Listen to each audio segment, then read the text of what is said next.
Yet wakasia ne so na omangana susu dua sesei eda ye ni so se ene enkopimu mrebinu woman yi ebeye krabehwe esanse ye suku ya kwan yensuo ene ye niema nina ebeye kama na ewosa susu dua ni mu ne fam ba bi ekase se ebeye adehye ebenya ensupa anom na ene ye konkoden aye adwumaden se sa ebia no ye beko akwa ho eka ho bi ema adwumako bi aye from network of community water services ye twa wo tia ebe wo monsamna ne se netcowas wo no omudwumadie ene se ene enkro enketwa mu no baabia ensuo ne ne yebehwe se ensupa ebekọ honom se de ebeya ebeboa wo mo asetena ewo honom na atoa wutimi se wukopie mu ewo nkro nketwa no mu bia ya na ahomete esanse ensuo enka enipa enom no emu anina se bi wo mo no mu ensuo ne bi nti abo ne gina fa na no bomu a wonom no tokom ebogu ne bono na nipa nso so ekura na ade a wono so ede esebi wo honom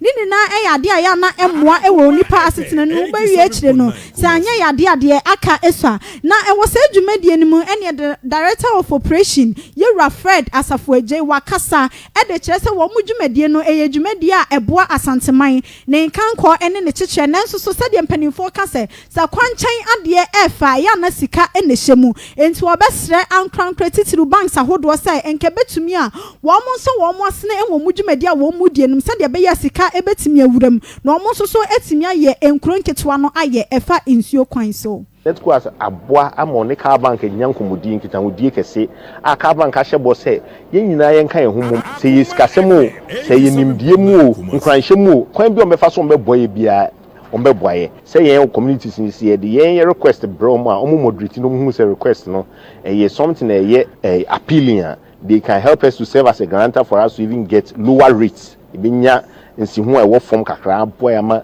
yetimidia ama nsu adwuma etumpon ni nyina mu nka na ne yede ani ato enyama hoden so ka na yesu duma yentimi nyehwe na yaka ebra wiaso abukwa solar power wo ho bebrebe but solar plant no ehun sikasem na ewo soro tisa na ma we ni afoforo nyina na ye kan nyina ho abom se ebeboa na mpo niema ase de esi ye adwuma saa bi da bi etochima bi ya sinto ne mra ye wo mu bia no omo obemu aba ba bi ye ni aboa yen ama yetimi ehunu de wo se ye wo brɛsem. Director of Operation Edemasa Ejumekwa yefro wo mu se netcowas Yewra Fred Asafuaje abusiane ne ene ekotie yi na enwo sansem kronan mu ene wo ban hema na echampoma enima a wotoso mienu wono so ede kakra aka ho sei. Indeed, the United Nations Sustainable Development Goal 6.1 enjoins member states to achieve universal and equitable access to safe and affordable drinking water for all the year 2030. Community managed pipe water system are well positioned to make significant contributions to the target nationally to ensure that all community managed pipe water systems within their jurisdiction register and become active members of NECOWAS in order to guarantee the long-term sustainability of safe drinking water supply